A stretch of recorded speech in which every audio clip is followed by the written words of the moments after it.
Halo teman-teman, bayangkan jika kalian memiliki sebuah bakat yang dianggap paling lemah tidak berguna justru sebenarnya merupakan bakat langka yang berpotensi menjadi yang terkuat. Setidaknya itulah yang dialami bocah berusia 6 tahun bernama Tangsan dalam animasi berjudul Soulland.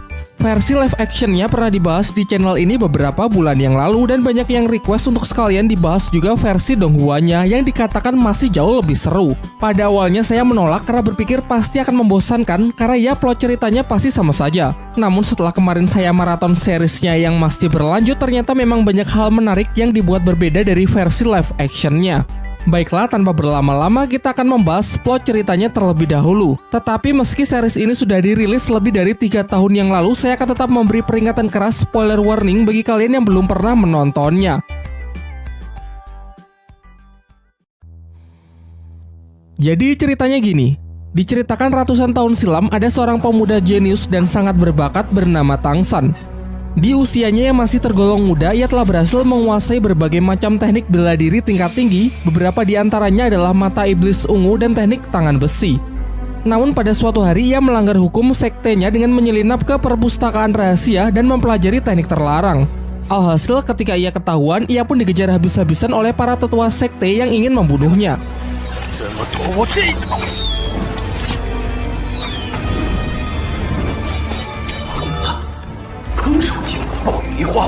Dari menyusuri hutan hingga tiba di sebuah tebing curam yang disebut sebagai lembah iblis.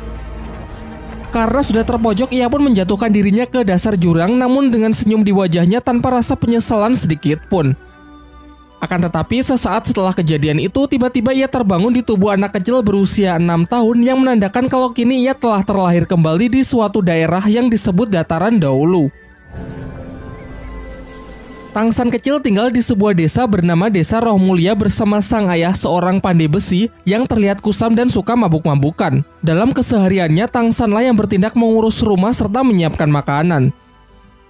Diceritakan bahwa anak-anak yang sudah menginjak usia 6 tahun akan dikumpulkan oleh sang kepala desa untuk menguji apakah mereka memiliki kekuatan roh pelindung atau tidak.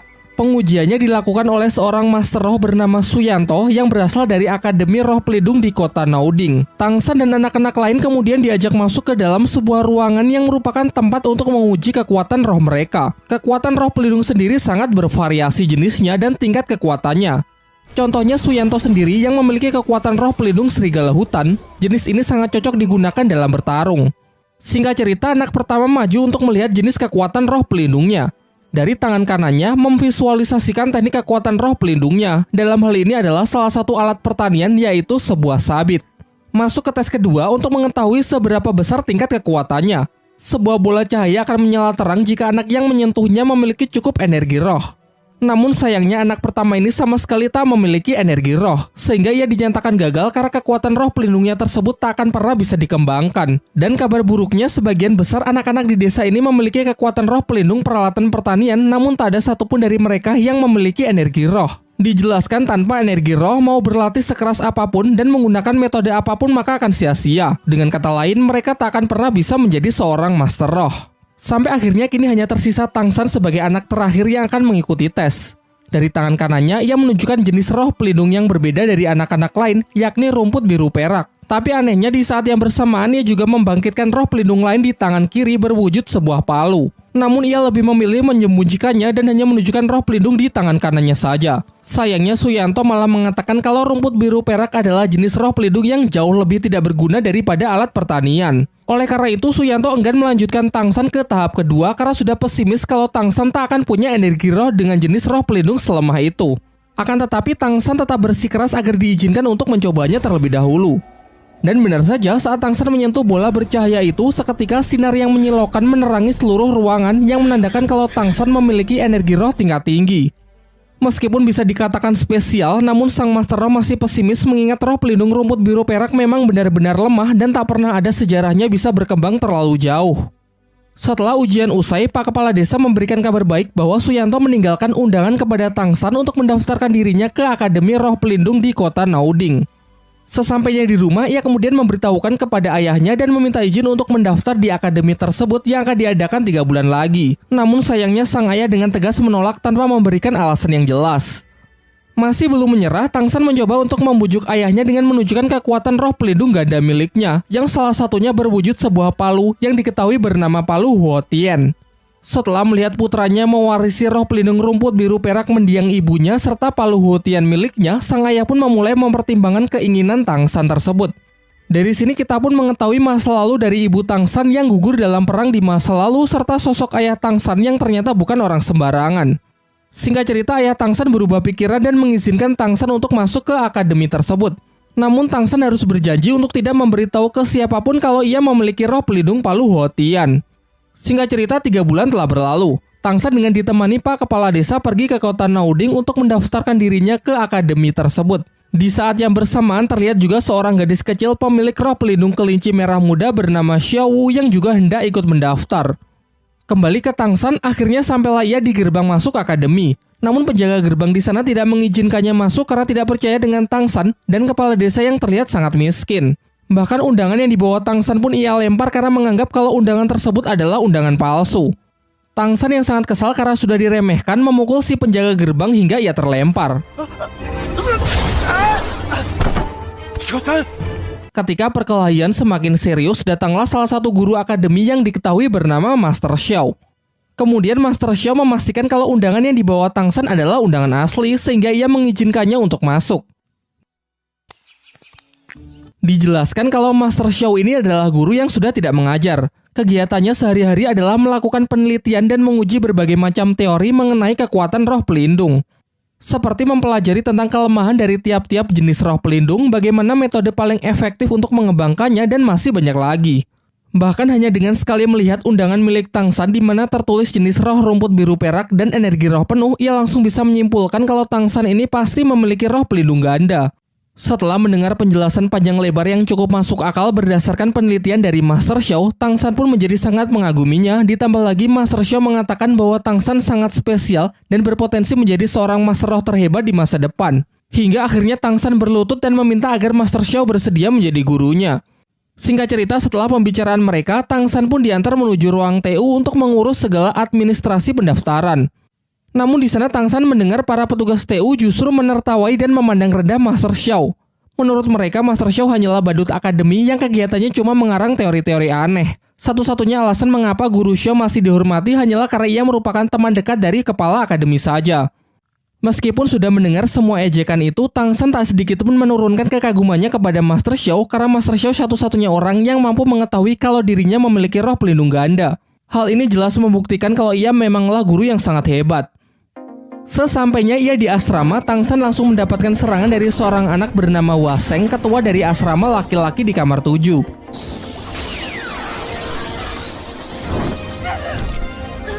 Namun dalam sekejap Tang San dapat mengelak dan mengalahkannya. Hal ini membuat semua anak-anak kagum dan menobatkan Tang San menjadi ketua berikutnya sesuai aturan yang mereka berlakukan. Selang beberapa waktu datanglah Xiao Wu, gadis kelinci yang sempat kita lihat sebelumnya, datang bersama dengan Tang San.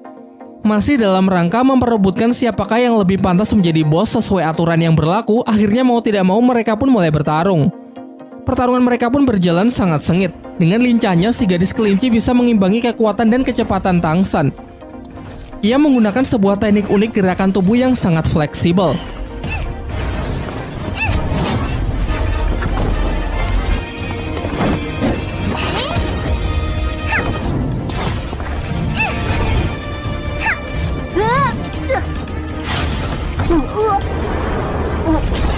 Dalam pertarungan singkat itu, Tang San pun dibuat kalah telak dengan catatan ia masih belum mengeluarkan seluruh kemampuannya.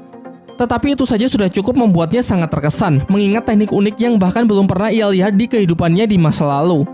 Dengan kemenangannya ini, Xiao Wu pun menjadi bos baru. Para anak laki-laki secara sukarela menawarkan selimut mereka, namun Xiao Wu malah lebih memilih selimut Tang San yang cukup besar untuk bisa digunakan berdua. Ketika mereka pergi ke kantin, beberapa anak lain mengajak kelompok Waseng. Ternyata di akademi ini beberapa tingkat asrama dibagi berdasarkan status sosial. Adapun anak-anak orang kaya yang mendapatkan tempat VIP seperti hotel. Sedangkan asrama milik Waseng hanyalah asrama biasa untuk anak-anak miskin. Xiao Wu yang kesal sempat ingin memulai keributan, namun beruntung berhasil dicegah oleh Tang San. Keesokan harinya, secara pribadi Tang San menemui Master Xiao untuk menunjukkan roh pelindung palu Huo Tian di tangan kirinya. Setelah merasa kalau energi roh Tang San sudah cukup untuk bisa naik level, Master Xiao pun mengajak Tang San untuk berburu cincin roh besok. Cincin roh sendiri merupakan item spiritual yang bisa didapatkan dari membunuh siluman roh guna menaikkan level dari seorang Master Roh. Dijelaskan tanpa cincin roh mau berlatih sekeras apapun, seorang Master Roh tak akan pernah bisa naik level. Tetapi di sini Master Xiao melarang Tang San untuk menambahkan cincin roh ke dalam palu Huotian. Ia mengatakan kalau belum saatnya juga Tang San mengetahui alasannya. Menurutnya saat ini akan lebih baik jika Tang San berfokus saja untuk mengembangkan rumput biru perak miliknya. Ia kembali menjelaskan mengenai tipe-tipe kekuatan roh pelindung yang bisa dikembangkan. Misalnya saja tipe binatang roh yang sangat cocok menjadi seorang fighter dalam pertarungan secara langsung. Selain itu juga ada tipe alat roh yang sebagian besar berperan sebagai support. Meski tak jarang juga berbagai peralatan dikembangkan untuk bisa dijadikan senjata yang mematikan. Sementara untuk Tang San sendiri, Master Xiao lebih menyarankannya menjadi tipe pengontrol. Ia bisa mengembangkan sifat lentur dan fleksibilitas rumput biru peraknya menjadi sebuah perangkap yang bisa mendukung tim dalam sebuah pertempuran. Tetapi yang perlu diingat dalam memilih siluman roh juga tak boleh sembarangan, karena harus ada kecocokan dengan jenis roh pelindungnya. Tercatat ada beberapa kasus penolakan dari penyatuan cincin roh yang berakibat pada gagalnya naik level. Singkat cerita, besoknya mereka pergi ke hutan berburu, suatu wilayah di mana banyak siluman roh yang berkeliaran secara bebas. Dalam perjalanan, Master Xiao memberikan sebuah sabuk yang berguna untuk menampung barang-barang bawaan secara praktis. Lalu ia menjelaskan mengenai klasifikasi siluman roh yang bisa dibedakan berdasarkan umurnya. Ada yang berumur ratusan tahun, ribuan tahun, puluhan ribu tahun, dan seterusnya. Semakin tua umurnya, maka akan semakin kuat pula siluman roh tersebut. Dan tentunya semakin kuat seekor siluman roh, maka akan semakin sulit pula untuk ditaklukkan. Sehingga tak jarang banyak master roh yang membentuk sebuah tim hanya demi mengalahkan seekor siluman roh saja. Namun yang perlu diingat lagi bahwa seorang master roh pemula dengan level rendah, tubuhnya tak akan mampu menampung cincin roh yang terlalu kuat. Dan jika tetap memaksakan diri, maka ia bisa mati. Setelah memasuki wilayah hutan berburu, di sana terdapat banyak orang yang mencari anggota tim untuk diajak bekerja sama berburu siluman roh. Namun Master Xiao menyarankan agar tidak mempercayai siapapun di tempat seperti ini, apalagi dengan orang yang baru dikenal. Lagi pula sebuah tim haruslah memiliki chemistry yang sangat baik dengan kekuatan yang saling melengkapi, bukannya sembarang tim yang dibentuk sehari jadi. Hutan berburu merupakan suatu tempat yang sangat dijaga ketat, sehingga jika ingin masuk harus memiliki ID card sebagai tanda kalau mereka memiliki izin untuk berburu. ID card sendiri memiliki 6 tingkatan yang ditunjukkan secara jelas dari simbol-simbol yang terukir. Simbol-simbol tersebut mewakili ke-6 master roh legendaris. Tentu semakin tinggi tingkatan ID card-nya, maka akan semakin banyak pula wilayah hutan yang bisa mereka akses. Dijelaskan kalau ID card tertinggi hanyalah dimiliki oleh master roh dengan gelar tertinggi yang disebut gelar Douluo. Sesampainya di dalam, mereka pun mulai melakukan pencarian. Master Xiao mengeluarkan roh pelindungnya yang berbentuk hewan mutasi bernama Liu Shenpao. Kemampuannya adalah memiliki penciuman yang sangat tajam dan dapat melancarkan serangan kentut halilintar. Dijelaskan juga bahwa roh pelindung terkadang juga mampu melakukan mutasi, sayangnya dalam kasus Master Xiao, roh pelindungnya justru bermutasi menjadi lebih lemah. Hal inilah yang membuatnya mentok berada di level 30 dan membuatnya sering menjadi bahan ejekan oleh orang-orang di akademi. Mereka berdua lalu melanjutkan perjalanannya untuk lebih jauh masuk ke dalam hutan. Sempat bertemu dengan siluman roh kucing muda berumur 10 tahun, namun belum cocok jika digabungkan dengan roh pelindung milik Tang San. Selanjutnya ada siluman roh tanaman bambu. Kulitnya sangat keras sehingga sangat baik sebagai skill pertahanan. Meskipun lumayan cocok, namun masih bukan yang terbaik untuk rumput biru perak milik Tang San. Ia menyarankan agar Tang San memilih siluman roh beracun dan memiliki pertahanan yang sangat tinggi.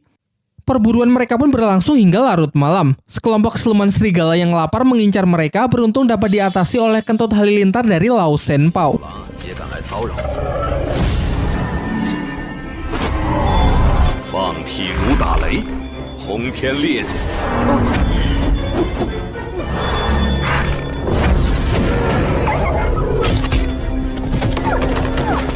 Namun hal ini justru memicu makhluk yang jauh lebih mengerikan untuk datang karena tergiur aroma darah yang berceceran.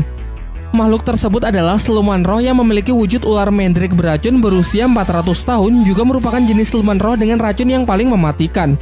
Walaupun mungkin sangat cocok untuk Tang San, namun Master Xiao mengajaknya untuk melarikan diri karena menghadapi makhluk tersebut dinilai terlalu berbahaya. Liu Shenpao yang mencoba mengalihkan perhatian pun tak luput dari amukan ular beracun tersebut. Hingga saat sudah tergigit, Master Xiao bergegas untuk menariknya kembali. Sadar bahwa mereka tak akan punya kesempatan untuk kabur, Tang San pun memilih untuk menghadapinya. 局。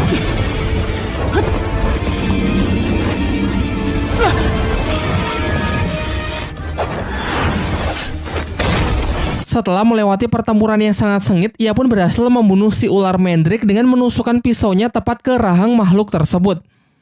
Selama ini banyak orang yang percaya kalau jenis roh pelindung tumbuhan hanya bisa menyerap cincin roh dari siluman jenis tumbuhan juga. Namun berdasarkan penelitian Master Xiao, ia berteori kalau hal itu tidak sepenuhnya benar. Teori-teori yang anti-mainstream inilah yang membuatnya dijuluki sebagai badut dan menjadi bahan olok-olokan. Tetapi Tang San sangat percaya dengannya dan memutuskan untuk membuktikan kebenaran dari teori gurunya tersebut. Mulailah ia melakukan proses penyerapan yang berlangsung cukup lama. Sampai akhirnya penyerapan pun berhasil sehingga kini rumput biru peraknya telah berkembang menjadi rumput beracun. Namun di sisi lain Master Xiao tengah terluka karena terkena racun dari Lao Shenpo yang semalam sempat mendapatkan gigitan dari ular Mandrake. Beruntung dengan cepat Tang San bisa membantunya mengeluarkan racun berkat ilmu yang pernah ia pelajari dari ayahnya. Setelah gurunya siuman, Tang San pun menunjukkan dirinya yang telah berhasil melakukan proses penyerapan cincin roh dan juga telah mengunlock skill pertamanya, yaitu serangan tali akar beracun dalam radius up to 50 meter. Setelah kembali ke akademi, Master Xiao yang merasa pemulihannya akan memakan waktu cukup lama sehingga untuk sementara tak bisa melatih Tang San, memberikan sebuah buku yang berisi berbagai macam penelitiannya mengenai cara paling efektif untuk mengembangkan kekuatan roh pelindung. Selain itu, ia juga menyuruh Tang San pergi ke gedung cabang Akademi Master Roh untuk mendaftarkan dirinya sebagai Master Roh Cilik. Dengan begitu, ia juga akan mendapatkan tunjangan setiap bulannya. Sesampainya di gedung cabang, ia bertemu dengan kakek Matthew dan juga bertemu kembali dengan Suyanto. Kemudian kakek Matthew mengajak Tang San masuk ke sebuah ruangan untuk mengetes kelayakan Tang San. Hasil tes tersebut sangat mengejutkannya karena mengungkapkan kalau Tang San menggunakan siluman roh ular Mandrake sebagai cincin roh pertamanya. Padahal jenis roh pelindungnya adalah jenis tumbuhan rumput biru perak. Tang San lalu mengatakan bahwa gurunya adalah Master Xiao. Kakek Matthew pun kembali terkejut karena hal ini membuktikan kalau teori-teori yang selama ini dianggap aneh sudah terbukti benar. Dalam perjalanan kembali ke akademi, Tang San melihat orang-orang pandai besi sedang melakukan pekerjaannya yang membuat dirinya tertarik untuk bergabung. Berniat menjadikannya sebagai pekerjaan paruh waktu, ia pun lalu menunjukkan keahlian menempa besinya yang dulu pernah ia pelajari dari sang ayah. Di sisi yang lain terlihat ayah Tang San yang ternyata secara diam-diam selalu mengawasi putranya tersebut. Ia lalu pergi menemui Master Xiao dan memintanya untuk mengambil tanggung jawab menjaga dan menjadi guru pembimbing dari Tang San karena ia akan pergi dalam waktu yang cukup lama demi menyelesaikan sebuah misi rahasia. Dari sini terungkap bahwa ayah Tang San bernama Tang Hao, seorang Master Roh legendaris pemegang gelar Dao Luo yang dijuluki sebagai Master Hou Tian. Sebelum pergi, ia memberikan ID card kekuasaan mutlak kepada Master Xiao yang mungkin nanti bisa berguna. Singkat cerita, 1 tahun pun telah berlalu. Bersama dengan Xiao, ia telah menyelesaikan tahun pertamanya di Akademi Roh. Pada libur tahunan, ia mengajak Xiao mengunjungi rumahnya, namun rumahnya kosong dan terlihat sangat kotor. Kepala desa lalu menjelaskan bahwa sudah sangat lama ayah Tang San pergi meninggalkan desa. Ia menitipkan selembar surat yang berisi kalau ayahnya akan pergi dalam waktu yang sangat lama untuk mengemban suatu misi yang selama ini tertunda. Ia berjanji jika nanti Tang San sudah berhasil menjadi Master Roh yang terhebat, maka pasti mereka akan bertemu kembali. Tang San pun menjadi sangat sedih karena kini ia merasa sudah tidak punya siapa-siapa lagi. Bernasib sama menjadi sebatang kara, ia lalu meminta Xiao bersedia menjadi adiknya dan berjanji akan selalu melindunginya. Setelah itu, ia juga bertekad akan menjadi Master Roh yang paling kuat demi membuat bangga dan membuktikannya kepada sang ayah. Berlatar waktu 5 tahun pasca Tang San berpisah dengan sang ayah bersama adik angkatnya Xiao, kini Tang San remaja telah lulus dari Akademi Naoding sehingga perlu mendaftar ke akademi yang memiliki jenjang lebih tinggi. Begitu banyak pilihan akademi yang bisa mereka masuki, namun Master Xiao menyarankan agar mereka bergabung dengan sebuah akademi bernama Akademi Sri Lanka. Di tengah perjalanan mereka memutuskan untuk singgah di sebuah hotel yang ternyata cuma tersisa 1 kamar. Sebelum Tang San dan Xiao sempat check-in, seorang pria playboy datang dan menyela ingin mendahului Tang San mengambil kamar terakhir tersebut. Diketahui pria ini bernama Dai Mubai. Tang San yang tidak terima karena merasa telah pesan terlebih dahulu membuat suasana semakin memanas dan akhirnya terjadilah pertarungan untuk memperebutkan kamar tersebut.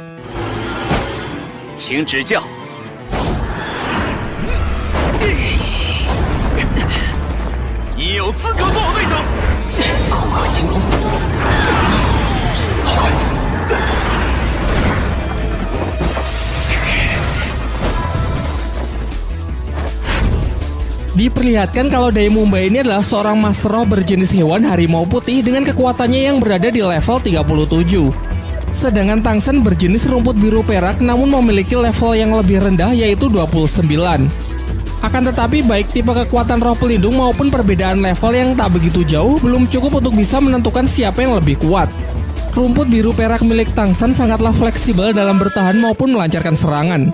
Namun Dai Mumbai terlihat lebih gesit karena selain berdamage tinggi, energi roh yang ia lepaskan juga membentuk perisai yang melindunginya dari serangan Tangsan dan cakarnya sangat efektif untuk memotong rumput biru perak. Ketika Dai Mumbai lengah, Tangsan berhasil menangkapnya dan mulai menyebarkan racun.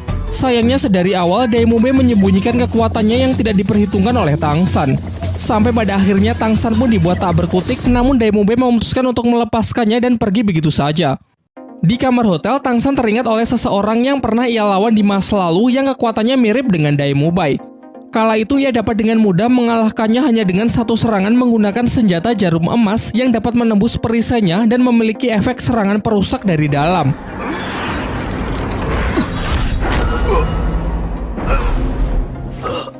Besoknya Tangsan mengajak Xiao berkeliling untuk mencari material dari senjata rahasianya. Sampailah mereka ke sebuah toko barang antik dan di sana Tangsan melihat bongkahan batu yang istimewa. Si pemilik toko pada awalnya mempermainkan Tangsan dengan memberikan harga yang sangat mahal. Namun setelah ia tahu kalau Tangsan adalah murid dari Master Xiao dengan melihat sabuk hitam yang Tangsan kenakan, ia pun bersedia memberikan batu tersebut secara cuma-cuma. Sekembalinya ke kamar hotel, Tangsan lalu menghancurkan batu tersebut dan membentuknya menjadi beberapa jarum emas lalu menunjukkan sebuah teknik mematikan persis seperti ingatan dari masa lalunya. 我还是没明白，蜷缩起来会有什么效果？ Singkat cerita, bersama Xiao ia telah sampai di tempat pendaftaran Akademi Sri Lanka. Di sana banyak para pendaftar yang tidak diterima karena pemilik akademi hanya menerima orang dengan level kekuatan di atas 21 atau yang ia sebut dengan istilah pemilik kekuatan monster. Diperlihatkan Dai Mumbai yang ternyata merupakan murid senior di Akademi Sri Lanka. Ia menunjukkan kekuatannya yang seketika membuat para pendaftar menjadi pesimis. Tak lama setelah itu datanglah seorang gadis bernama Ning Rongrong yang langsung diterima karena ia telah mencapai level 26 dan berasal dari klan ternama yakni klan Cahaya Kibau. Sebuah klan yang dikatakan memiliki jenis roh pelindung tipe support terkuat di dunia dahulu. Sampai giliran Tangsan dan Xiao, mereka juga diterima dan lolos di tahap pertama setelah menunjukkan kalau mereka telah mencapai level 29.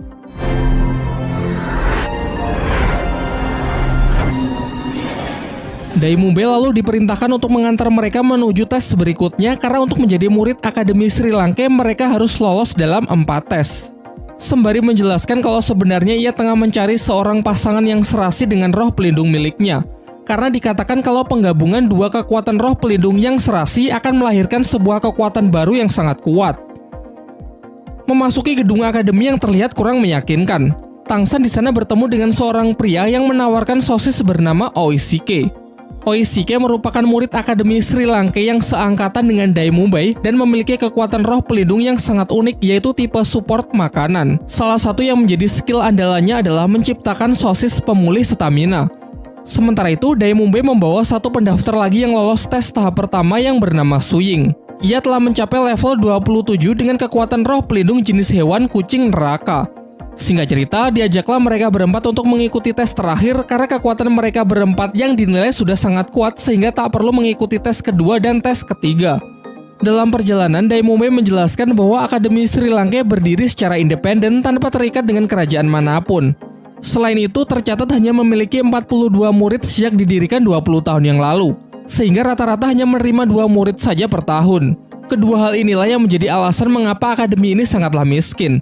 Sang kepala akademi memegang prinsip bahwa lebih baik akademinya ditutup daripada hanya menerima orang-orang lemah. Bahkan akademi juga memiliki standar yang tinggi dengan menargetkan bahwa seorang siswa harus bisa mencapai level lebih dari 40 sebelum berusia 20 tahun.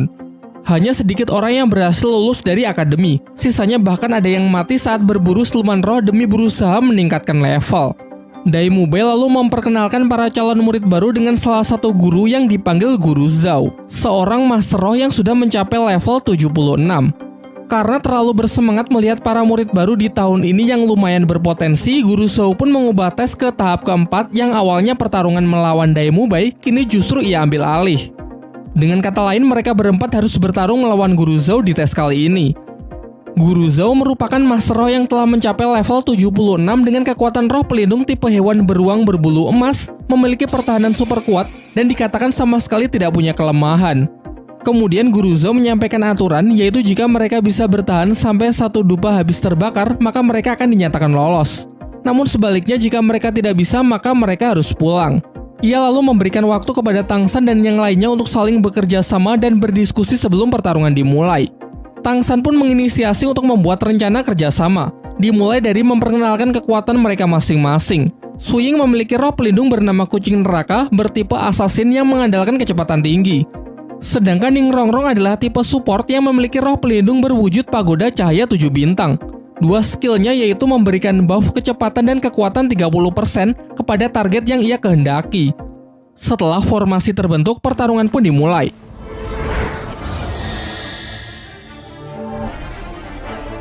Sebagai tipe support, Ning Rongrong nyaris menjadi target pertama. Beruntung dengan tali akarnya, Tang San berhasil membantunya. Dilanjutkan dengan kombinasi serangan mereka bertiga untuk menjatuhkan Guru Zhou.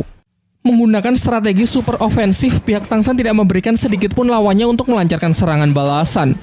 Namun sayangnya pertahanan dari Guru Zhou benar-benar tidak tertembus. Lanjut ke pola serangan kedua, kali ini mereka mendapatkan buff dari Ning Rongrong untuk menggempur Guru Zhou dengan serangan berkecepatan tinggi. Sejauh ini serangan-serangan mereka masih belum berarti apa-apa bagi Guru Zhou. Bahkan parahnya sejauh ini Guru Zhou sama sekali belum menggunakan kekuatan roh pelindungnya.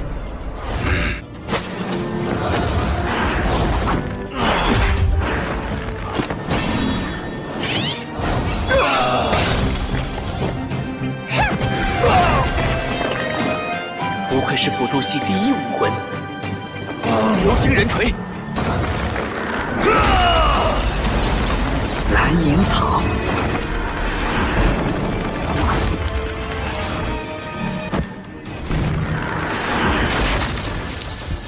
，Fatality.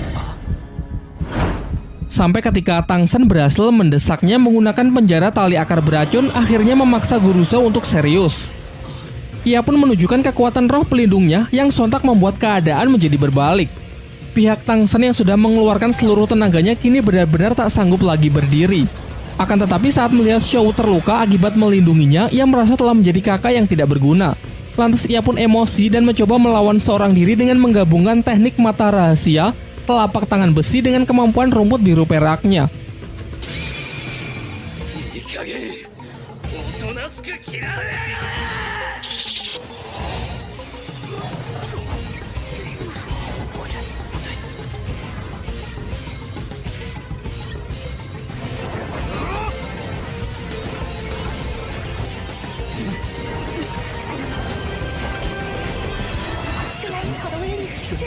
Terbukti cara ini cukup efektif untuk bisa sedikit mengimbangi Guru Zhou.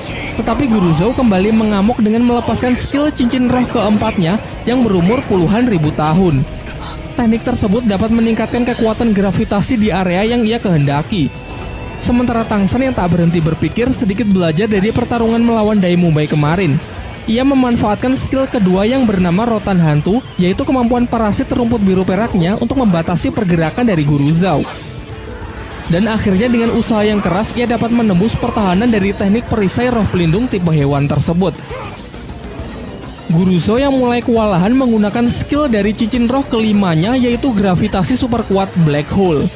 Di puncak pertarungan karena benar-benar sudah terpojok, Tang San pun terpaksa menggunakan kekuatan dari roh pelindung keduanya, yaitu hantaman keras palu Hotien yang sama sekali tak bisa ditangkis. Dai Mubai lalu memanggil Oishike untuk mengeluarkan sosis pemulihannya guna mengobati semua orang yang sedang terluka. Pasca duel yang sangat sengit tersebut, Guru Zhou mengakui kehebatan dari Tang San dan memutuskan untuk meluluskan mereka semua dalam tes kali ini. Selain itu, Tang San juga membantunya mengeluarkan jarum beracun yang tertanam di tubuh Guru Zhou. Di malam harinya, Guru Zhou dikejutkan dengan suara misterius yang memanggilnya dari luar akademi. Ia pun bergegas untuk mengikutinya sampai masuk ke dalam hutan.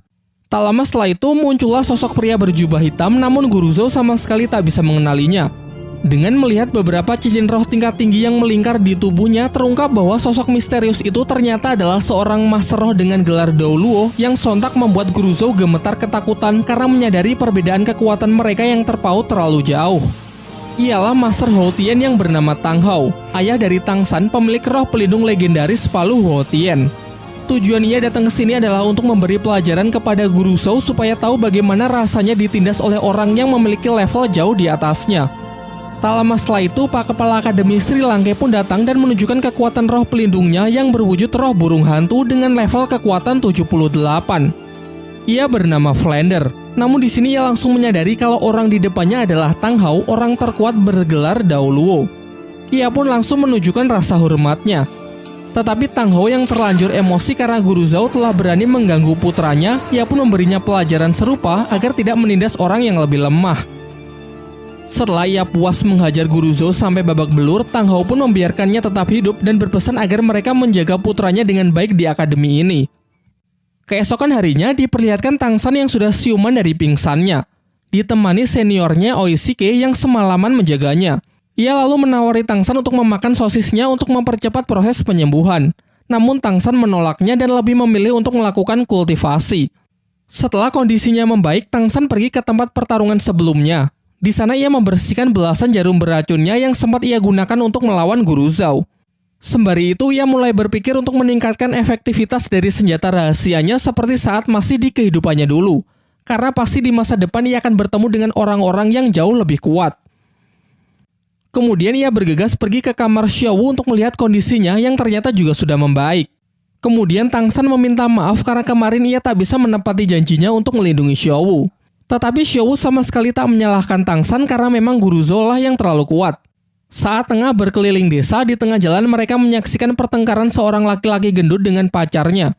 Diketahui bahwa pria ini juga merupakan murid Akademi Sri Lanka yang seangkatan dengan Oishike dan Dai Mubai yang bernama Mang Houjun. Xiaowu yang merasa geram melihat perbuatan kasar Mang Houjun terpaksa ikut campur. Begitu pula Tang San yang ingin melindungi adiknya. Karena merasa kesal dengan orang-orang yang berani mencampuri urusannya, ia pun memulai pertarungan. Mang Houjun ini memiliki level yang setara dengan Tang San, dengan kekuatan roh pelindung jenis hewan yang sangat istimewa, yaitu kekuatan Phoenix Api. Berdasarkan apa yang telah diajarkan oleh Master Xiao, hewan jenis Phoenix termasuk jajaran hewan terkuat yang memiliki serangan yang sangat bagus. Skill pertamanya adalah roh Phoenix berwujud ayam merah yang terlihat imut, namun ledakannya memiliki daya hancur yang lumayan besar.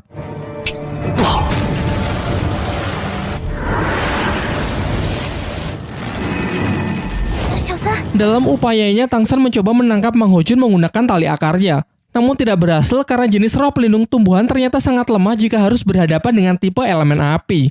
Sampai akhirnya mengandalkan kelincahan dan paras imutnya membuat Mang Houjun lengah sehingga Xiaowu berhasil mendaratkan pukulannya kepada Mang Houjun. Untung saja sebelum pertarungan semakin serius, Dai Mubai datang untuk memisahkan mereka. Saat suasana sudah tenang, Dai Mubai lalu menjelaskan bahwa Akademi Sri Lanka di tahun ini hanya memiliki 3 murid, yaitu dirinya, Oishike, dan Mang Houjun. Kemudian ia juga menjelaskan kalau kekuatan roh pelindung milik Mang Houjun mengalami mutasi. Dari yang awalnya hanya burung biasa, bermutasi menjadi Phoenix Api dengan kekuatan elemen api yang sangat kuat. Namun bisa dikatakan kalau mutasi tersebut tidaklah sempurna karena memiliki efek samping, yaitu akan membuatnya cepat emosi dan kehilangan kendali atas dirinya sendiri. Saat hal itu terjadi, ia bisa membakar apapun yang berada di dekatnya. Singkat cerita, semua murid, baik senior maupun para murid baru dikumpulkan untuk bertemu Kepala Akademi Sri Lanka yang bernama Flander, yang juga merupakan pendiri dari akademi ini. Dalam sambutannya, ia mengucapkan selamat kepada para murid baru yang mulai sekarang akan menjadi bagian dari Akademi Sri Lanka. Kemudian ia memerintahkan Oishike dan Ning Rongrong untuk berlari mengelilingi desa sebanyak 20 putaran. Sementara Dai Mubai dan Mang Houjun ditugaskan untuk menyampaikan segala aturan akademi kepada para murid baru. Namun sebelum itu, Flander mengajak Tang San bicara 4 mata untuk menanyakan bagaimanakah kabar dari Master Xiao. Lalu Tang San memberikan surat dari Master Xiao yang dititipkan kepadanya sebelum berangkat. Entah apa isi surat tersebut, yang pasti hal itu membuat Flander merasa sangat gembira. Sementara itu, kita diperlihatkan kerajaan klan Qibao yang juga merupakan tempat asal dari Ning Rongrong. Terlihat di sana ada ayah Ning Rongrong yang bernama Feng Zi.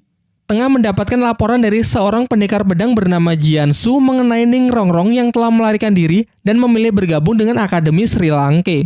Sang ayah cukup merasa lega setelah tahu bahwa Akademi Sri Lanka adalah akademi yang cukup baik. Namun Jiansu yang merupakan paman dari Ning Rongrong merasa sedikit cemas dan ingin memastikannya sendiri.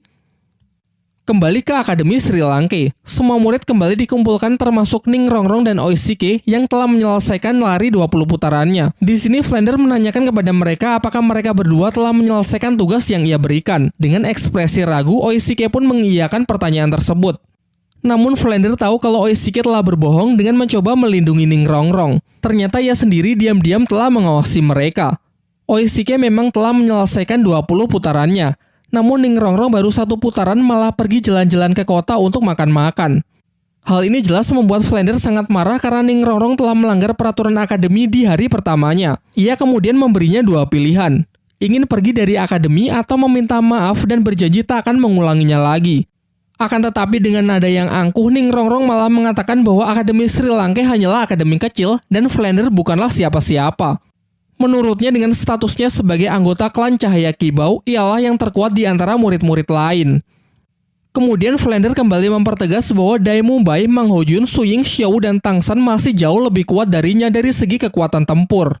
Sementara Oishike terlahir dengan bakat yang luar biasa dengan roh pelindung tipe support yang sangat istimewa. Mendengar hal itu membuat Ning Rongrong menangis dan berlari meninggalkan mereka. Flander kemudian menyuruh Oishike untuk pergi menenangkan Ning Rongrong karena tujuan ia sebenarnya hanya untuk memberinya pelajaran tanpa ada maksud untuk mengusirnya. Singkat cerita, pada malam harinya, sebagai latihan pertama para murid diajak pergi ke kota untuk mengikuti sebuah turnamen. Turnamen tersebut adalah sebuah ajang pertarungan para master roh yang mungkin memiliki level di atas mereka. Sebuah latihan yang sangat bagus untuk memberikan pengalaman bertarung yang sesungguhnya. Dalam arena pertarungan, 1 kemenangan akan memberikan 1 poin, 1 kekalahan pengurangan 1 poin, dan jika berhasil mengumpulkan 100 poin, maka baru akan mendapatkan lencana tembaga. Flander berpesan agar para siswa mendapatkan minimal lencana perak sebelum kelulusan akademi. Kemudian ia memerintahkan Dai Mumbai untuk mengantar mereka melakukan pendaftaran.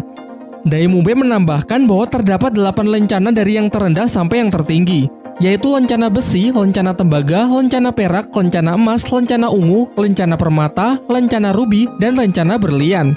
Pada awalnya Xiao menganggap mudah tantangan tersebut karena lencana perak hanya berada di urutan ketiga. Namun Dai Mumbai membantah hal tersebut karena sejak dulu saat ia masih berada di level 29 sampai sekarang, tercatat ia hanya menang sebanyak 29 kali dan kalah 27 kali. Jadi selama ini ia hanya berhasil mengumpulkan total 2 poin saja. Di tempat ini banyak jenis pertarungan yang bisa dipilih, seperti pertarungan 1 lawan 1, 2 lawan 2, maupun 3 lawan 3. Selain mendaftar dalam pertarungan 1 lawan 1, bersama Xiao, Tangsan membentuk tim 2 orang untuk mengikuti pertarungan 2 lawan 2. Singkat cerita, setelah mendaftar, Xiao menjadi yang pertama kali maju melawan seorang pria besar berotot yang sepertinya sangat kuat. Jelas pada awalnya dengan tubuhnya yang mungil, semua penonton meremehkannya. Namun Xiao di luar dugaan ternyata dengan mudah bisa mengalahkan lawannya tersebut.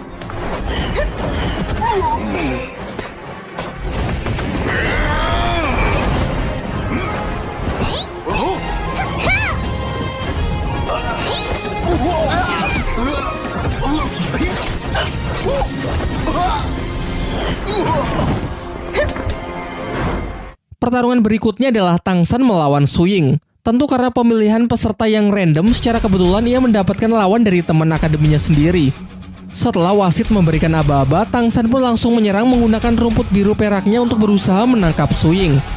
Akan tetapi Suying yang basically adalah petarung yang sangat mengandalkan kecepatan, bisa dengan mudah menghindari satu persatu kejaran tali akar milik Tangsan. Di beberapa kesempatan Suying juga berusaha mencari celah untuk mendekati Tangsan. Sementara menanggapi hal itu, Tangsan masih bisa bertahan menggunakan mata iblis ungu guna mengimbangi kecepatan dari Suying. Masih terus berupaya menjaga jarak, ia mulai mengubah pola serangannya dengan menciptakan sebuah sangkar untuk mengatasi pergerakan Suying yang begitu cepat. Sayangnya Suying tak memperhitungkan bahwa ini bukan sekedar sangkar yang digunakan untuk membatasinya, melainkan upaya Tangsan untuk memperluas jangkauan serangan agar ia bisa melancarkan serangan dari udara. Alhasil Suying pun tak cukup kuat untuk bisa meloloskan diri sehingga Tangsanlah yang keluar sebagai pemenangnya. Pertarungan selanjutnya adalah pertarungan 2 lawan 2 antara tim Wusan, Xiao Tangsan melawan tim Besi Darah, yaitu 2 pria bersaudara dengan masing-masing senjata palu besar. Dengan chemistry yang bagus, Xiao maju sebagai penyerang sementara Tang San bertugas melindunginya dan berusaha mengontrol jalannya pertarungan. Namun jelas tak semudah itu. Menurut Tang San, serangan palu mereka mirip dengan miliknya, hanya saja tidak lebih kuat tetapi pergerakan ayunannya yang jauh lebih cepat, yang bahkan tak sanggup ia tahan menggunakan rumput biru peraknya.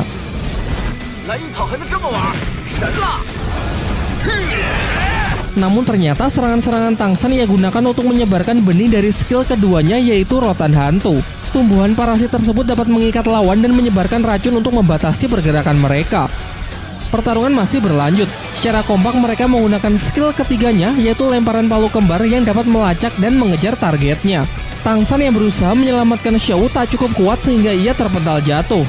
Hal ini membuat Xiao sangat emosi dan langsung menyerang mereka dengan senjata jarum rahasia yang bisa membunuh lawannya dalam sekejap. Namun Tang San justru menghalau serangan mematikan tersebut karena bagaimanapun juga ini hanyalah sebuah pertandingan. Mengingat tenaga yang sudah terkuras habis ditambah racun Tang San yang semakin menyebar ke seluruh tubuh, mereka pun mengaku kalah sehingga dengan ini Tang San pun mendapatkan kemenangan keduanya.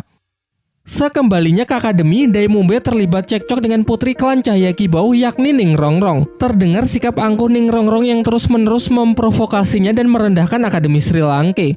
Hal ini membuat Dai Mumbe sangat kesal dan emosi sehingga ia terpaksa menggunakan cara kekerasan tanpa memperdulikan status Ning Rongrong. Beruntung seketika itu juga Tang San datang dan berhasil menenangkannya. Namun kejadian itu tak membuat Ning Rongrong jerah dan justru meminta Tang San agar membantunya menghabisi Dai Mumbe dengan imbalan 100.000 koin emas. Jelas Tang San menolaknya. Ia menjelaskan bahwa tak semua masalah bisa diselesaikan dengan uang dan kekuatan. Ia pun menyarankan agar Ning Rongrong keluar saja dari akademi karena menurutnya tempat ini sama sekali tidak cocok untuk Ning Rongrong. Bahkan Oishiki yang jelas-jelas menyukai Ning Rongrong pun juga berpikiran sama. Ia lantas menyarankan supaya Ning Rongrong pergi karena mustahil di sini ia bisa mendapatkan teman dengan sikap yang sedemikian angkuh. Keesokan harinya semua murid kembali dikumpulkan untuk menerima latihan. Namun Oishiki yang datang terlambat memasang wajah yang begitu gembira karena ternyata pagi ini ia telah mencapai level 30. Semuanya pun mengucapkan selamat. Pak Kepala Akademi Flander memerintahkan semua murid besok pergi ke hutan Shindu, versi lain dari hutan berburu, untuk membantu mencarikan cincin siluman roh ketiga untuk Oishiki di bawah bimbingan dari Guru Zhao. Masih nyambung dengan Oishiki, latihan hari ini adalah memakan sosis penambah stamina dari skill roh pelindung milik Oishiki dengan alasan agar tubuh mereka bisa terbiasa dan beradaptasi saat nanti berada di medan pertempuran yang sesungguhnya. Diperlihatkan semuanya merasa jijik dan tidak menyukainya. Namun di luar dugaan, Ning Rongrong secara sukarela maju untuk menjadi murid pertama yang akan melakukannya. Ternyata ucapan dari Tang San dan Oishiki sebelumnya cukup membuatnya merenung semalaman dan menyesali sikap angkuhnya selama ini. Besoknya, Guru Zhao menghampiri semua murid yang sudah menunggunya untuk pergi ke hutan Shindu dalam rangka mencarikan cincin siluman roh ketiga untuk Oishiki. Ia kemudian meminta Dai Mumbe agar menjadi ketua tim dalam misi tersebut. Dai Mumbe lalu menyampaikan formasi kerjasama tim di mana Tang San akan berada di garis depan, tepat di belakangnya dua tipe support, Xiao dan Mang Hojun diberikan tugas untuk menjaga sisi kiri dan sisi kanan, sementara dirinya akan mengambil alih area belakang. Setelah seharian tak menemui siluman roh yang cocok untuk Oishiki, mereka memutuskan untuk singgah di sebuah warung makan di dekat sana. Namun suasana yang tenang seketika rusak pasca kedatangan sekelompok anak yang diketahui berasal dari Akademi Changhui. Dai Mumbe menceritakan bahwa Akademi Changhui merupakan akademi yang cukup terkenal, tetapi sebenarnya muridnya tak begitu kuat dan cenderung lebih menonjolkan sifat angkuhnya. Bisik-bisik itu terdengar sampai di telinga murid Akademi Changhui sehingga dibuatlah sebuah rencana untuk mengerjai para murid Sri Lanka. Seorang anak kemudian berjalan ke arah mereka dan secara sengaja menyenggol pelayan yang tengah membawa makanan.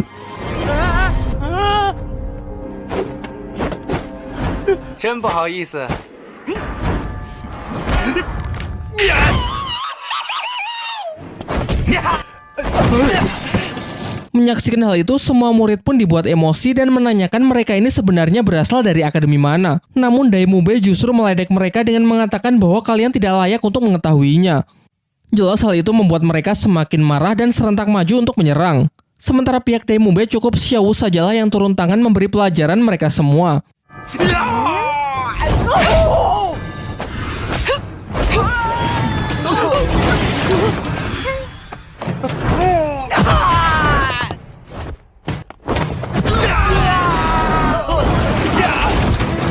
Perseteruan yang semakin memanas memaksa guru dari Akademi Changhui untuk turun tangan. Dia adalah seorang master roh pemilik kekuatan roh pelindung jenis hewan penyu hitam yang telah mencapai level 50. Ia kemudian menanyakan di manakah guru mereka. Namun pihak Sri Lanka kembali meledeknya dengan mengatakan kalau ia juga tak layak untuk mengetahui hal itu. Dan jika mau bertarung mereka saja sudah lebih dari cukup. Sampai ketika mereka nyaris bentrok, pemilik restoran pun meminta jika mereka ingin berkelahi maka jangan dilakukan di dalam warungnya. Sebelum keluar, Tang San menyusun sebuah strategi karena pasti tak akan mudah menghadapi Master Roh yang sudah berada di level 50. Menurutnya jenis roh pelindung penyu hitam adalah jenis kekuatan dengan durability yang sangat tinggi namun tidak memiliki damage yang besar. Singkat cerita, pertarungan mereka pun dimulai yang dimeriahkan oleh sorakan para murid Akademi Changhui. Serangan pertama dimulai dari skill pukulan gelombang udara dari Dai Mubai, disertai tembakan api Mang Hojun di sisi kanan dan didukung oleh rumput biru perak milik Tang San untuk membatasi pergerakan lawannya.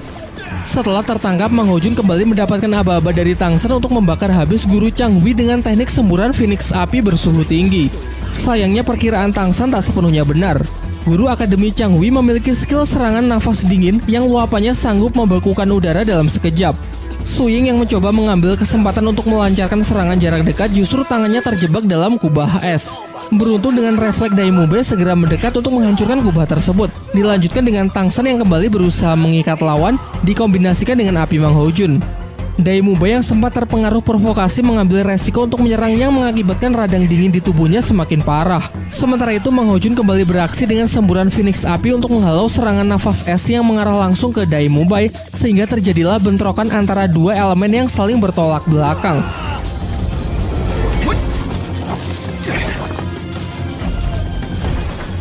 Saat pertarungan telah mencapai puncaknya, Guru Zhao datang menyela dan menyuruh semua siswanya agar segera kembali ke penginapan.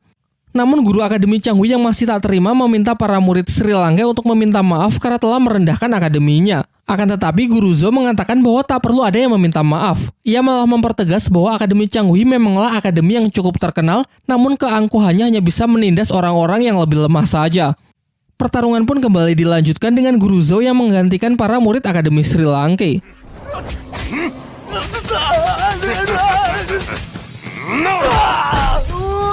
Dalam sekejap ia bisa menghajar habis-habisan guru Akademi Changhui, bahkan tanpa melibatkan kekuatan roh pelindungnya. Setelah pertarungan itu, Guru Zhao kembali menemui para muridnya dan mengatakan bahwa nanti ia akan memberikan latihan spesial untuk menghadapi sampah seperti itu.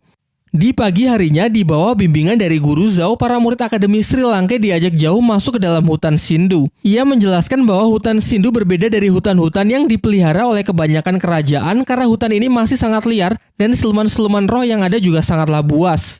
Ia menyarankan kepada semuanya agar tetap berada di dekatnya dan tidak mengusik siluman roh tanpa perintahnya jika tidak ingin mati sia-sia, terutama Oishike dan Ning Rongrong.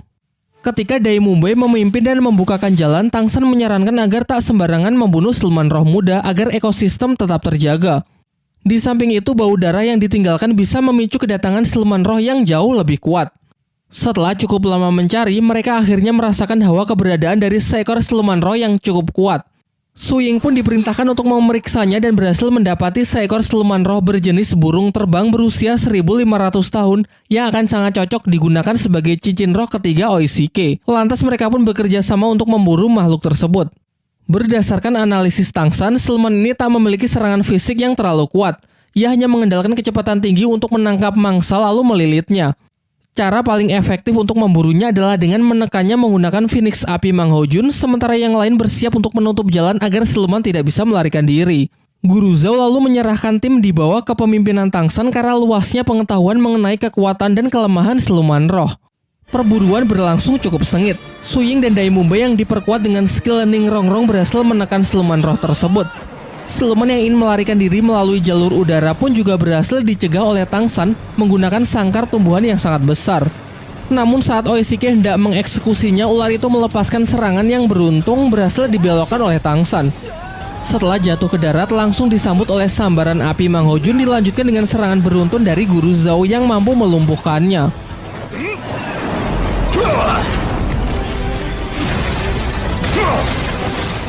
Guru Zhao lantas segera menyuruh Oishike untuk mengambil cincin rohnya, akan tetapi tiba-tiba datang seorang nenek bersama cucunya yang mengklaim bahwa siluman roh ular terbang adalah miliknya yang akan menjadi cincin roh ketiga untuk cucunya. Hal itu karena ialah yang pertama kali menemukannya, dibuktikan dengan serangan tongkat yang ia goreskan ke perut siluman tersebut. Menanggapi hal itu, Guru Zhou tidak bertindak gegabah karena nenek itu merupakan salah satu senior Master Roh yang bernama Cao Tianxiang. Di dunia persilatan ia merupakan Master Roh yang sangat disegani. Bersama pasangannya yakni bangsawan naga Mengsu, mereka menjadi duo maut terkuat yang dikatakan mampu menandingi seorang Master Roh bergelar Dou Luo. Walaupun begitu, Guru Zhou masih bersikeras untuk menolak memberikan siluman roh tersebut. Ia beralasan meski Cao Tianxiang yang menemukannya terlebih dahulu, namun ialah yang berhasil menangkapnya. Sampai akhirnya diputuskan untuk menggunakan hukum Master Roh guna menyelesaikan permasalahan ini. Hukum itu menyatakan bahwa sesama Master Roh harus saling bertarung demi memperebutkan siluman roh, sehingga Oishike ditantang untuk menghadapi cucunya yang bernama Meng Yiran, Master Roh level 30. Namun Guru Zhou menolak mengingat muridnya merupakan Master Roh bertipe support. Mendengar hal itu, tiba-tiba dari belakang Tang San maju dan menyatakan bahwa ia bersedia mewakili Oishike untuk bertarung melawan Yiran. Sang nenek pun sepakat karena mengetahui kalau Tang San masih berada satu level lebih rendah dari cucunya, terlebih lagi roh pelindungnya hanyalah rumput biru perak. Singkat cerita, pertarungan pun dimulai. Diremehkan di awal menjadi keuntungan bagi Tang San untuk bisa melancarkan serangan kejutan.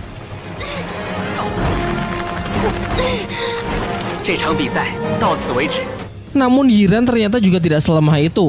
Berkat roh pelindung ularnya, ia dengan mudah bisa meloloskan diri dari perangkap tali akar milik Tang San. Bahkan racun pelumpuh yang ia gunakan juga sama sekali tak berpengaruh karena basically kekuatan ular milik Yiran juga beracun. Merupakan sebuah cara yang sangat efektif untuk melawan racun dengan racun. Menggunakan senjata tombak beracun, ia kemudian melancarkan serangan balasan. Tidak begitu cepat namun cukup merepotkan karena jumlahnya yang lumayan banyak. Tang San pun berusaha mendekat dan berhasil menghentikan serangan tersebut yang dikendalikan oleh tongkat ular milik Yiran. Mulailah mereka membenturkan energi roh yang saling berusaha menekan satu sama lain. Setelah cukup lama saling menekan, pertarungan itu pun akhirnya dimenangkan oleh Tang San sehingga hak milik atas siluman roh ular terbang kini diserahkan kepada Oishike. Oishike lalu segera mengeksekusi siluman roh tersebut dan mulai proses kultivasi untuk mendapatkan cincin roh ketiganya. Di sisi lain, Tang San yang kehabisan tenaga pasca pertarungannya dengan Yiran juga berkultivasi untuk memulihkan kekuatannya. Singkat cerita, Oishike telah selesai dengan proses penyerapannya dan telah berhasil memperoleh cincin ketiga serta meng-unlock skill baru, yaitu sosis terbang. Barang siapa yang memakan sosis tersebut, maka akan bisa terbang selama 1 menit dengan kecepatan ular terbang. Ketika Guru Zhou ingin mengajak semuanya untuk kembali ke akademi, tiba-tiba Tang San yang sudah tersadar menyela dan mengatakan kalau kini ia juga telah berhasil mencapai level 30, sehingga sekarang ia juga ingin mencari siluman roh untuk dijadikan cincin ketiganya. Mendengar hal itu, Guru Zhou yang terlihat senang setuju lalu mengajak semuanya untuk mencari tempat yang aman untuk beristirahat terlebih dahulu. Di malam harinya saat tengah beristirahat, mereka membicarakan mengenai siluman roh yang selalu diburu oleh manusia. Guru Zhou mengatakan kalau sekarang semakin sulit mencari cincin roh, padahal dulu di pinggiran hutan saja banyak terdapat siluman roh berusia ribuan tahun. Menanggapi itu, Tang San berpendapat kalau itu semua adalah ulah manusia yang sebenarnya jauh lebih ganas ketimbang siluman roh. Perburuan yang terus dilakukan membuat para siluman roh pasti suatu saat akan mengalami kepunahan. Dan jika siklus ini terus berjalan, maka akan datang suatu hari di mana seorang Master Roh tak akan bisa naik tingkat karena tidak ada lagi cincin roh yang tersedia. Semuanya pun termenung sejenak, termasuk Guru Zhou yang berpikir kalau narasi Tang San memang cukup masuk akal. Di tengah pembicaraan, mereka tiba-tiba diserang oleh seekor siluman roh berjenis kera raksasa yang merupakan raja hutan bagi para siluman roh. Mereka pun sontak dibuat sangat terkejut karena biasanya siluman jenis ini hanya tinggal di hutan terdalam dan sangat jarang keluar.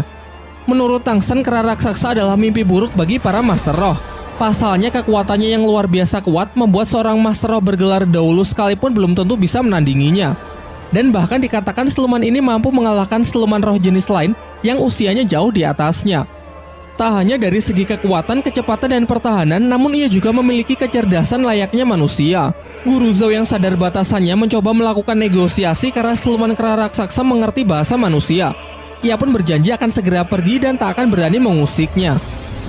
Namun ketika menyaksikan kemarahan dari sang raja hutan, Guru Zhou pun segera memerintahkan semua murid untuk pergi terlebih dahulu, sementara ia memasang kuda-kuda untuk bersiap melancarkan serangan.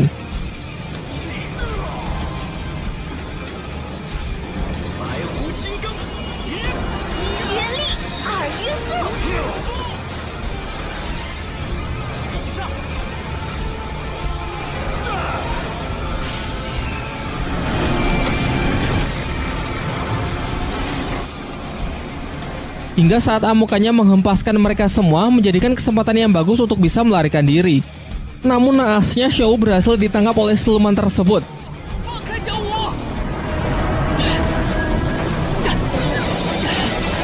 Guruzo yang melihatnya sangat emosi dan benar-benar all out menggunakan skill dari cincin roh ketujuhnya.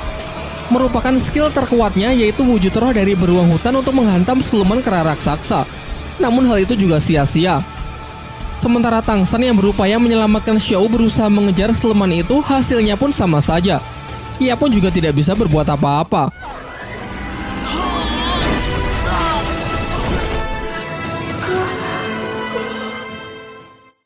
Dengan rasa kecewa yang amat mendalam, mereka semua pun beristirahat untuk memulihkan kondisi pasca insiden tersebut. Guruzo lalu menyampaikan permintaan maafnya karena tidak bisa menjaga Xiao. Namun menurut Tangsan ini semua adalah salahnya karena sebagai kakak ia tak bisa menepati janjinya untuk selalu melindungi Xiao. Ia yang masih belum menyerah meminta sosis terbang dari Oishike untuk mengejar Xiao meskipun sebenarnya kondisi Tangsan sekarang tidak memungkinkan lagi. Usahanya tersebut didukung oleh Ning Rongrong yang memberi buff kekuatan dari skill roh pelindungnya. Guruzo yang awalnya dikira marah justru meminta Oishike untuk memberikan sosis terbang kepada yang lain dan menginisiasi untuk segera menyusul guna membantu Tangsan. Sementara itu nasib Xiao yang dibawa kabur oleh siluman kera raksasa ternyata tak seburuk apa yang dipikirkan guru dan teman-temannya. Ternyata mereka berdua sudah saling mengenal satu sama lain. Xiao memanggilnya dengan nama Erming. Langsung saya sampaikan spoiler di sini ya. Xiao ini sebenarnya bukanlah manusia, melainkan jelmaan dari siluman roh berusia ratusan ribu tahun yang telah berevolusi menjadi manusia. Ia kemudian meminta Erming untuk menjaganya sejenak karena ia akan melakukan kultivasi untuk mendapatkan cincin roh ketiganya. Berkat statusnya sebagai mantan siluman roh, Xiao memiliki kemampuan untuk menyerap cincin roh siluman tanpa harus membunuh mereka. Di sisi lain, Tangsan yang mengejarnya kehabisan waktu terbang sehingga terjatuh ke dalam hutan sebelum bisa menemukan Xiao. Selain itu, kondisinya juga semakin buruk karena sebelumnya ia juga sudah terluka. Sialnya, ia malah bertemu dengan siluman roh buas berjenis laba-laba berwajah manusia.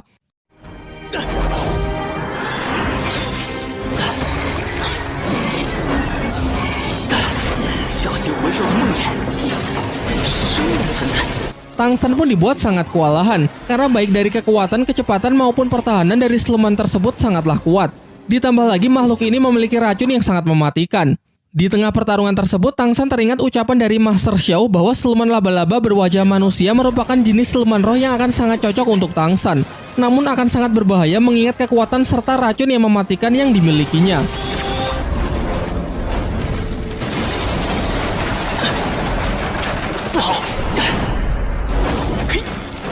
Singkat cerita, ia akhirnya menemukan titik kelemahan dari siluman tersebut, yaitu terletak pada wajahnya. Ketika Tangsan telah berhasil menangkapnya dan nyaris melakukan finishing, kepalanya terasa sangat pusing dan kesadarannya justru kembali ke kehidupan masa lalunya saat masih berada di Sekte Tang. Di sana ia bertemu kembali dengan para tetua sekte yang mengatakan kalau Tangsan telah berhasil diselamatkan dari jurang lembah neraka. Namun Tangsan sendiri seakan hilang ingatan dan tak dapat mengingat apapun dari kehidupan barunya di Akademi Sri Lanka. Sampai ketika ia bertemu dengan salah seorang murid sekte, pikirannya ke-trigger membuat ia bisa kembali mengingat semuanya.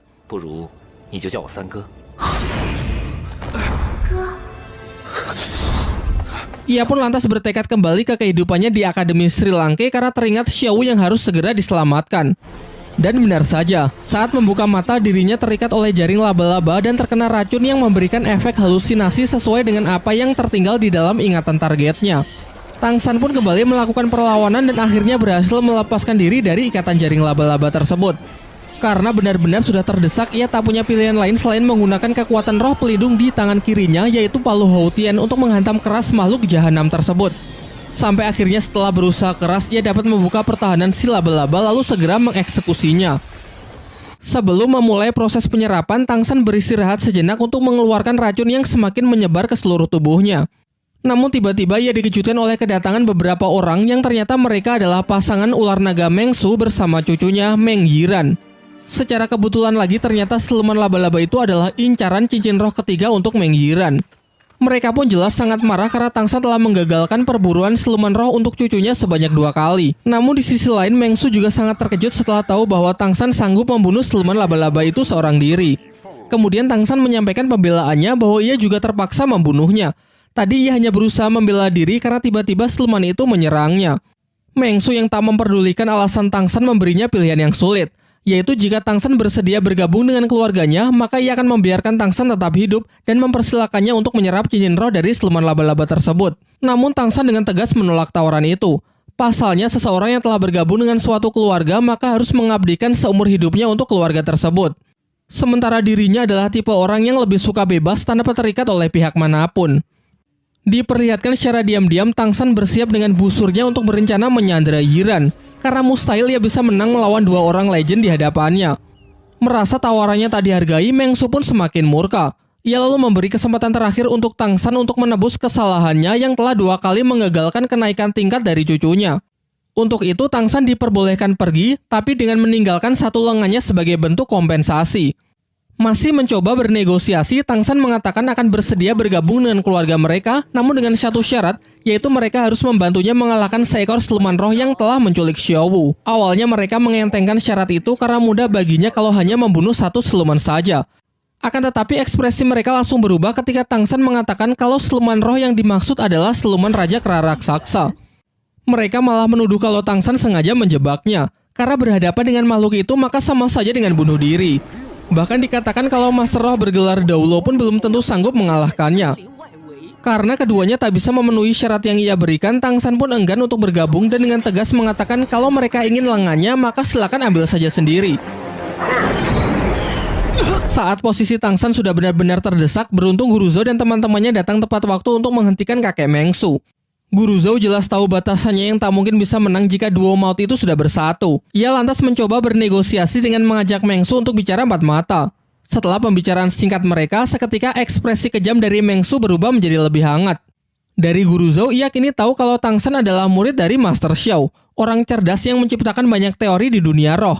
Oleh karena itu, ia pun kali ini bersedia melepaskan Tangsan. Namun saat akan beranjak pergi, Meng Yiran yang masih tak terima dengan Tangsan yang telah mengacaukan kesempatannya naik tingkat, menantangnya bertanding dengan taruhan. Jika ia menang, maka Tangsan dilarang menyerap cincin roh dari siluman laba-laba tersebut. Namun jika ia kalah, maka Tangsan bebas melakukannya. Tangsan pun menyetujuinya. Tapi sebelum mulai, Oishike menyela dengan mengatakan bahwa taruhan tersebut kurang adil karena tidak ada sesuatu milik Meng Yiran yang dipertaruhkan. Maka dari itu, ia menambahkan kesepakatan konyol, yaitu jika Meng Yiran kalah, ia harus bersedia memberikan sebuah ciuman. Singkat cerita, karena keduanya telah sepakat, pertandingan pun bisa segera dimulai. Meng Yiran menjelaskan bahwa pertandingannya adalah melemparkan beberapa pisau untuk mengenai daun yang berjatuhan. Pemenang ditentukan dengan membandingkan banyaknya jumlah daun yang bisa mereka tangkap. Diperlihatkan dengan cepat Meng Yiran melemparkan pisau-pisaunya secara akurat sehingga setiap pisaunya berhasil menangkap satu daun tanpa ada yang miss.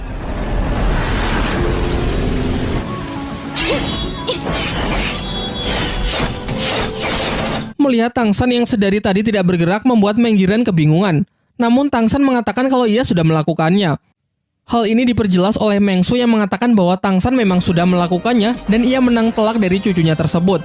Meng Yiran yang belum bisa percaya lalu mengeceknya sendiri. Dan benar saja, semua pisau Tangsan tertancap sempurna dengan 10 daun masing-masing di setiap pisau. Sangat jauh dari Yiran yang hanya 1 daun per pisau. Bahkan hebatnya Tangsan melemparkan pisau dengan posisi membelakangi pohon tanpa menggunakan mata dan hanya mengandalkan insting yang telah ia latih sejak kecil. Kemudian Meng Su mengungkapkan kekagumannya kepada Tangsan karena memiliki kemampuan yang ia sendiri bahkan belum tentu bisa melakukannya.